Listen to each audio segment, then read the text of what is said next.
आज का हमारा टॉपिक है प्रोविडेंट फंड। अगर हम प्रोविडेंट फंड को पहले सिंपल लफ्जों में समझे होती क्या है कि जैसे ही आप लोग ओल्ड एज यानी कि बुढ़ापे की उम्र में पहुंच जाओगे तब आपके पास क्या सहारा है? औलाद सहारा होती है। अगर किसी की औलाद ना हो तो बुढ़ापे में उसे दर दर की ठोकरें खानी पड़ती है, क्योंकि पैसा इंसान की जिंदगी में कुछ नहीं होता, लेकिन होता भी बहुत कुछ है। जिसके पास पैसा ना हो उसको पैसे की कदर होती है। तो बुढ़ापे का जो सहारा, बुढ़ापे में हमें किसी के पास जाना ना पड़े, हम कुछ पैसा बचा के रखते हैं जिसे प्रोविडेंट फंड बोला जाता है। Provident fund. अब प्रोविडेंट फंड किन लोगों को मिलती है आज हम ये पढ़ेंगे। प्रोविडेंट फंड क्या होती है ये भी देखेंगे, टाइप्स इसके क्या होते हैं। देखो, सबसे पहले देखें प्रोविडेंट फंड क्या होता है कि कोई भी एम्प्लॉय, चाहे वो गवर्नमेंट सेक्टर में काम कर रहा है या प्राइवेट सेक्टर में काम कर रहा है, तो उसको उस वक्त उसकी सैलरी में से, बेसिक सैलरी मान लो आपकी क्या है 40,000 रुपए, 40,000 रुपए में से कुछ पैसे गवर्नमेंट काट के रखती है गुल्लक में। गुल्लक आप समझो, बचपन में बच्चों के पास छोटा सा एक खिलौना हुआ करता था जिसमें वो पैसे डालते थे। हम लोगों ने भी यूज किया है, आप लोगों ने भी, सब ने यूज किया है। अब उसमें क्या करते थे, पैसे जमा करते थे, जब हमें मजबूरी होती थी उन पैसों को हम निकालते थे। गुल्लक उसी को बोलते हैं। यही गुल्लक एक है गवर्नमेंट एम्प्लॉयज के सैलरी में से कुछ पैसा उठा के प्रोविडेंट फंड अकाउंट में डालती है, ताकि जब ये ओल्ड एज को पहुंचे, जब ये रिटायर हो जाएं, तब इनके पास अगर औलाद ना हो, सहारा कुछ ना हो, तब इन पैसों से ये लोग अपना गुजर बसर कर सकें। ठीक है, तो हम देखेंगे अब प्रोविडेंट फंड। तो आपको समझ आ गई कि प्रोविडेंट फंड क्या चीज होती है। ठीक है, चाहे गवर्नमेंट सेक्टर के एम्प्लॉय हो, चाहे प्राइवेट सेक्टर में कोई एम्प्लॉय काम कर रहा, उसका पीएफ अकाउंट होता ही होता है। अब थोड़ा हम देखेंगे उसके टाइप्स कि उसके टाइप्स क्या होते हैं। सबसे पहले हम देखते हैं ईपीएफ। पीएफ वही होता है प्रोविडेंट फंड, बस ई को साथ लगा दो, एम्प्लॉय प्रोविडेंट फंड। यानी कि ये वो अकाउंट होता है जो गवर्नमेंट सेक्टर के मुलाजमों के लिए या प्राइवेट सेक्टर के मुलाजमों के लिए अकाउंट खोला जाता है।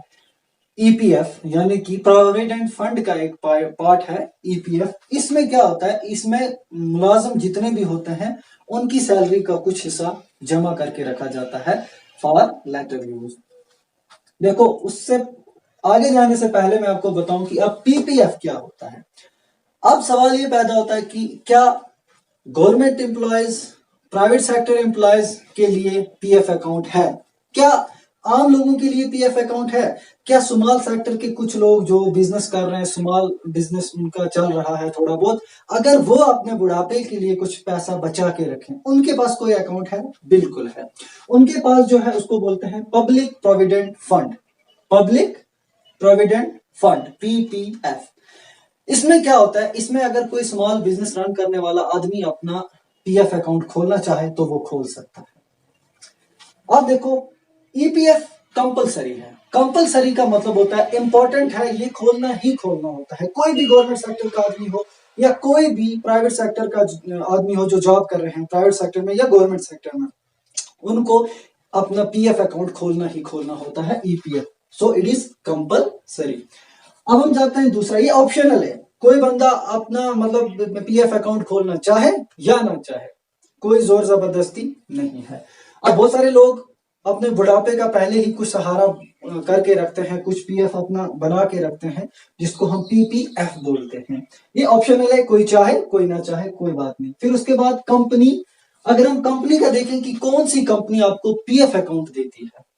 आप ये नहीं कि आप किसी भी कंपनी में जाओ, जॉब करो, वो आपको पीएफ अकाउंट आपका खोल के देगी, पीएफ अकाउंट में आपकी सैलरी में से कुछ पैसा उठा के रखेगी। कोई कंपनी ऐसी नहीं होती। वही कंपनियां होती हैं जिसमें एटलीस्ट 20 एम्प्लॉयज हो, 20 एम्प्लॉयज काम कर रहे हो। यानी कि 5 एम्प्लॉयज वाले या मतलब 10 एम्प्लॉयज वाले कंपनियां भी आपको पीएफ अकाउंट देंगी नहीं। एटलीस्ट 20 एम्प्लॉयज का अकाउंट होना चाहिए। 20 एम्प्लॉयज किसी कंपनी में काम कर रहे हो, वो आपको पीएफ अकाउंट देती है। वो आपकी सैलरी में से कुछ उठा के रखती है पीएफ अकाउंट में। ये अलग से एक अकाउंट बनाया जाता है जिसमें आपका पैसा जमा करके रखा जाता है। गवर्नमेंट नहीं लेती है, आप ही को दिया जाता है। फिर उसके बाद हम देखेंगे, देखेंगे यहाँ पे तो मतलब इंडिविजुअल एक है, वो अपनी इनकम के हिसाब से डाले, जितनी उसकी इनकम है वो स्मॉल कोई बिजनेस रन कर रहा है तो उसकी जितनी इनकम आ रही है उतना ही डाले। उसके बाद हम देखते हैं कि अकाउंट खोल के देने वाली ऑर्गेनाइजेशन होती कौन है। जो पीएफ खोल के देती है मुलाजमों को, जो देती है ईपीएफ जो है, पीपीएफ जो आम लोग यूज करते हैं अपना कुछ अकाउंट में सेव करने के लिए, खोलने के लिए कौन सी ऑर्गेनाइजेशन है, ईपीएफओ। कंफ्यूज होने की जरूरत नहीं है। एम्प्लॉय प्रोविडेंट फंड ऑर्गेनाइजेशन, ओ लगा दो ऑर्गेनाइजेशन। ये एक ऐसी ऑर्गेनाइजेशन होती है, इस ऑर्गेनाइजेशन का और कुछ काम नहीं होता है।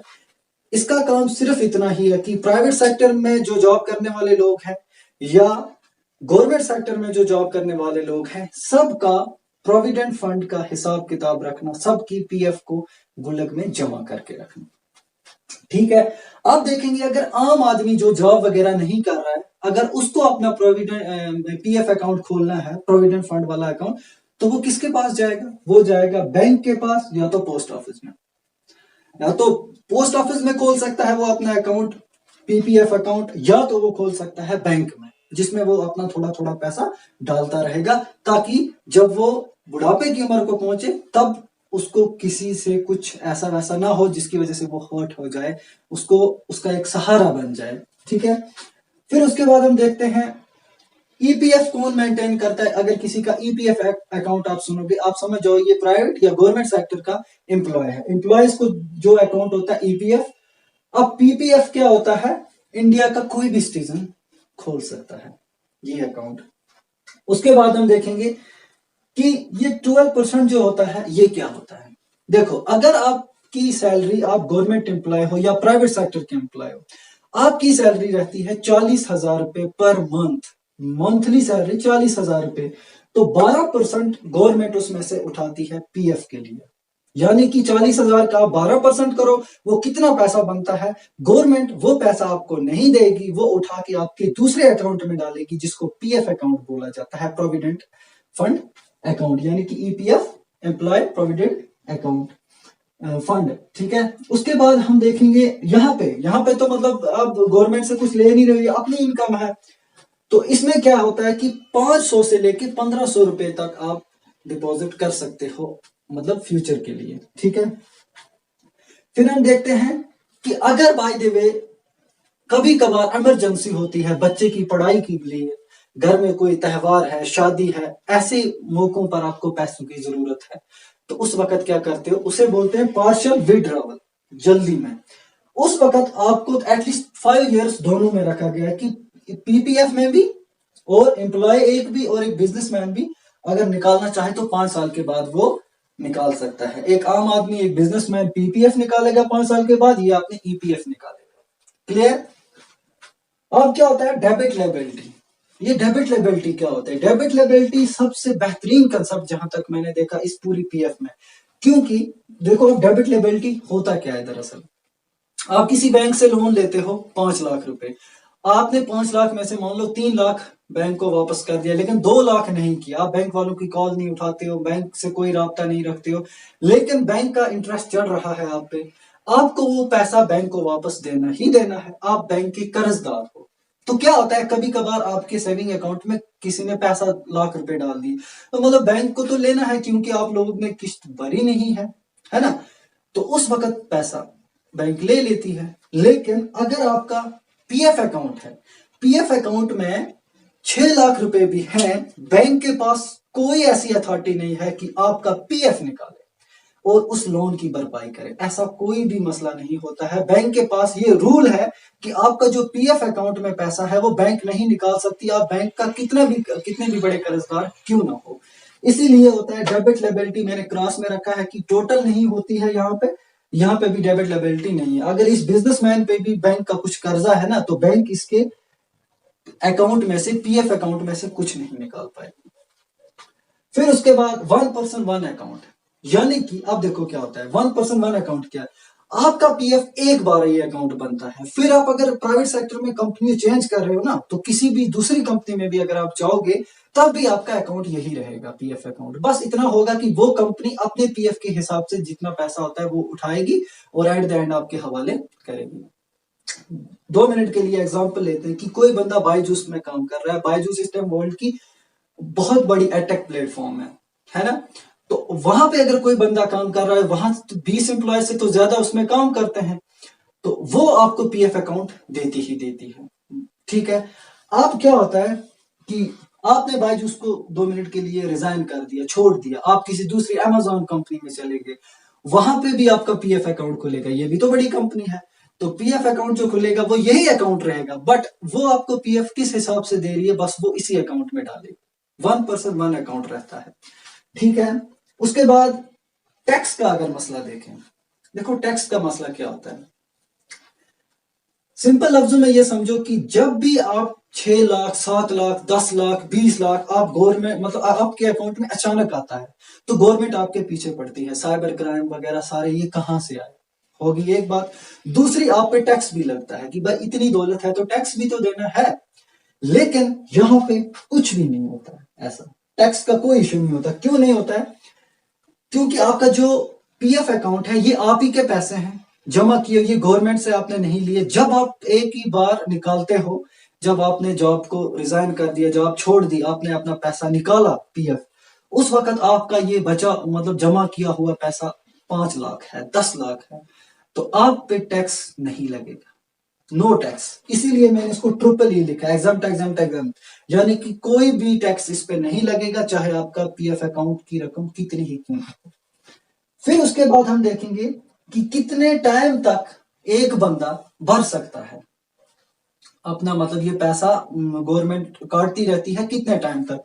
यहाँ पे एक बंदा अगर अपना पीएफ अकाउंट में पैसा डालता है तो कितने टाइम तक डालेगा। अगर गवर्नमेंट की बात करें या वो उन लोगों की जो प्राइवेट सेक्टर या गवर्नमेंट सेक्टर में जॉब कर रहे हैं, नौकरी करने वालों की, तो वो टिल जॉब, जब तक जॉब कर रहे हैं तब तक वो उनका पीएफ अकाउंट रहता ही रहता है, उनके पीएफ अकाउंट में मैन सैलरी से कुछ हिस्सा उठा के पीएफ में डाला ही डाला जाता है। लेकिन ये तो जॉब नहीं कर रहे हैं, ये स्मॉल बिजनेस को रन कर रहे हैं, इनका मसला क्या होता है कि इनके लिए गवर्नमेंट बोलती है भाई आपकी लिमिट 15 साल है, 15 साल तक आप पैसा क्या करते रहो, आप डालते रहो, 15 साल के बाद गवर्नमेंट इनको सूद समेत वापस देती है। हाँ, अब सूद की बात याद आई, तो इंटरेस्ट कितना देगी आपको। देखो अगर हम बात करते हैं, सबसे पहले जो कम है वहां से शुरू करते हैं, पीपीएफ। पीपीएफ में कितना रहता है और ईपीएफ में कितना रहता है। ठीक है, इसमें रहता है 7 to 8% इंटरेस्ट और इसमें रहता है 8 to 9% इंटरेस्ट। ठीक है, अब समझ आ गई। यानी कि जैसे ही आप जॉब को रिजाइन करोगे, यानी कि ईपीएफ अकाउंट से मतलब जब आप जॉब को रिजाइन करते हो उस वक्त आपको ईपीएफ जो दिया जाता है उसमें गवर्नमेंट 8% इंटरेस्ट के साथ आपको वो वापस करेगी जो पैसा गवर्नमेंट ने जमा किया है। इसमें पीपीएफ अकाउंट में आपको 7 से लेकर 8% तक का सूद जो होता है इंटरेस्ट समेत आपके हवाले गवर्नमेंट करेगी। ठीक है, अब एक और सवाल है कि अगर कोई कहता है कि नहीं, बुढ़ापे में मुझे बहुत ज्यादा पैसा चाहिए, आज तो मैं जवान हूं, मैं बहुत कुछ कर पाऊंगा, लेकिन जब मैं ऐसी उम्र को पहुंचूंगा जब मेरा कोई भी सहारा ना हो, उस वक्त मेरे पास दौलत ज्यादा होनी चाहिए, वो कहां से जमा होगी, मैं यही पीएफ अपना गुल्लक जो है इसी को जमा करके रखूंगा। तो उस वक्त वो चाहता है कि मैं 12% जो है इससे मैं ज्यादा दूं, इससे मैं ज्यादा दूं।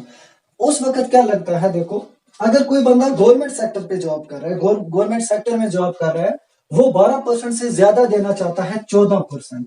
कितना? 14%। इसे बोलते हैं जीपीएफ। जीपी फंड भी लोग बोल देते हैं। जीपीएफ का मतलब होता है जनरल प्रोविडेंट फंड। ठीक है, ये गवर्नमेंट वाला बंदा अगर 12 से 14% देना चाहे ज्यादा, तो उस वक्त जीपीएफ।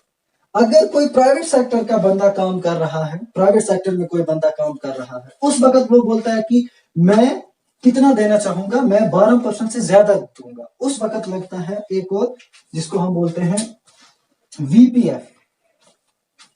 ये तो गवर्नमेंट के लिए था। अगर कोई बंदा गवर्नमेंट एम्प्लॉय है, अगर वो 12% से ज्यादा देना चाहे तो उसे जीपीएफ। अगर कोई प्राइवेट सेक्टर वाला बंदा है, वो 12% से ज्यादा पीएफ अपना कटवाना चाहे खुद से, तो उसको बोलते हैं वीपीएफ, यानी कि वॉलंटियर प्रोविडेंट फंड। ठीक है, आई थिंक आपको ये दोनों, इसके प्रोविडेंट फंड के दोनों जो टाइप्स थे ये आपको क्लियर हो गए। अब हम देखेंगे ये एनपीएस होता क्या, ये मैंने साथ में क्यों लिखा, ये थोड़ा मैंने एक्स्ट्रा करके आपको थोड़ा बोलने की कोशिश की कि अब अगर दो में कोई बंदा दो कैटेगरी में फॉल नहीं करता है तो उसका भी बेनिफिट होना चाहिए कुछ। मान लो अगर कोई बंदा गवर्नमेंट जॉब भी नहीं कर रहा है, अगर किसी बंदे का स्मॉल छोटा मोटा बिजनेस भी नहीं है, कोई बिल्कुल गरीब है, वो अपने हिसाब से पैसे जमा करना चाहता है, उसके पास क्या ऑप्शन है? तो गवर्नमेंट ने एक स्कीम लॉन्च की 2004 में, जैसे कि इस पे मैंने लिखा 1952, यानी कि ईपीएफ जो था 1952 से चला आ रहा है ये सिस्टम, और 1968 से शुरू हुआ था पीपीएफ। लेकिन अगर हम एनपीएस की बात करें, इसका फुल फॉर्म होता है national pension scheme. National pension scheme 2004 में शुरू हुई। इसके तहत क्या कहा गया, एज लिमिट का कोई हिसाब नहीं रखा गया। 18 साल से लेकर 65 साल का कोई भी बंदा हो, इंडिया का सिटीजन हो, वो एनपीएस में पैसे जमा कर सकता है एनपीएस अकाउंट में। पार्शियल विड्रॉवल भी इसका रहता है 5 इयर्स, 5 साल के बाद अगर इमरजेंसी पड़ती है बंदा निकाल लेगा पैसा। टैक्स की बात करते हैं, इसमें भी ट्रिपली यानी कि कोई टैक्स नहीं लगेगा। आपका पैसा 60 साल के बाद जितना भी होगा आप निकाल सकते हो। मैच्योरिटी यानी कि ड्यूरेशन, यहाँ पे भी ड्यूरेशन थी टिल जॉब, यहाँ पे 15 साल। यहाँ पे जो बंदा है 60 साल तक अपना पैसा जमा करता रहता है किस अकाउंट में, NPS national pension scheme account में। फिर 60 साल के बाद अगर वो निकालना चाहे तो वो निकाल सकता है। तो इसकी बात करें, अगर इसमें कितना इंटरेस्ट गवर्नमेंट देगी, तो इसमें देगी गवर्नमेंट इंटरेस्ट दोनों से ज्यादा, ईपीएफ से भी ज्यादा देगी और पीपीएफ से भी ज्यादा देगी। यहाँ पे नेशनल पेंशन स्कीम जो है इसके तहत 9 से लेके 10% इंटरेस्ट के साथ गवर्नमेंट आपको वो पैसा वापस करेगी जो गवर्नमेंट ने आपसे लिया है, जमा करके रखा है, ताकि आप बुढ़ापे में आपका वो पैसा सहारा बन जाए। यही होती है प्रोविडेंट फंड और national pension scheme. I think आप लोगों को समझ आ गई होगी, इसमें ज्यादा कुछ भी नहीं है। प्रोविडेंट फंड पहले मैंने पढ़ाया कि प्रोविडेंट फंड वो फंड होती है, वो पैसा होता है जो आपकी मैन सैलरी में से गवर्नमेंट उठा के एक अलग अकाउंट में डालती है। उस अकाउंट को बोलते हैं प्रोविडेंट फंड अकाउंट, यानी कि एम्प्लॉय प्रोविडेंट। फिर उसके दो टाइप्स बने, एम्प्लॉय प्रोविडेंट फंड और पीपीएफ। यानी कि आम आदमी अगर जमा करना चाहे अपना कुछ पैसा बुढ़ापे की खातिर, तो वो क्या करेगा, पीपीएफ, ये करेगा ईपीएफ, एम्प्लॉय जो है। तो यहाँ पे बैंक में ये अपना अकाउंट खोल सकता है, पोस्ट ऑफिस में खोल सकता है। यहाँ पे ईपीएफओ जो है ऑर्गेनाइजेशन, ये इसका अकाउंट खोलेगी जो मुलाजिम है। फिर अगर जो आम लोग होते हैं वो क्या करते हैं, वो एनपीएस यानी कि नेशनल पेंशन स्कीम के तहत भी फायदा उठा सकते हैं, अपना पैसा कुछ बचा सकते हैं जो एट द एंड आपको मिल जाए। सो आई थिंक आपको इतना समझ आ गया होगा। मिलते हैं इंशाल्लाह नेक्स्ट वीडियो में। टिल देन अल्लाह हाफिज।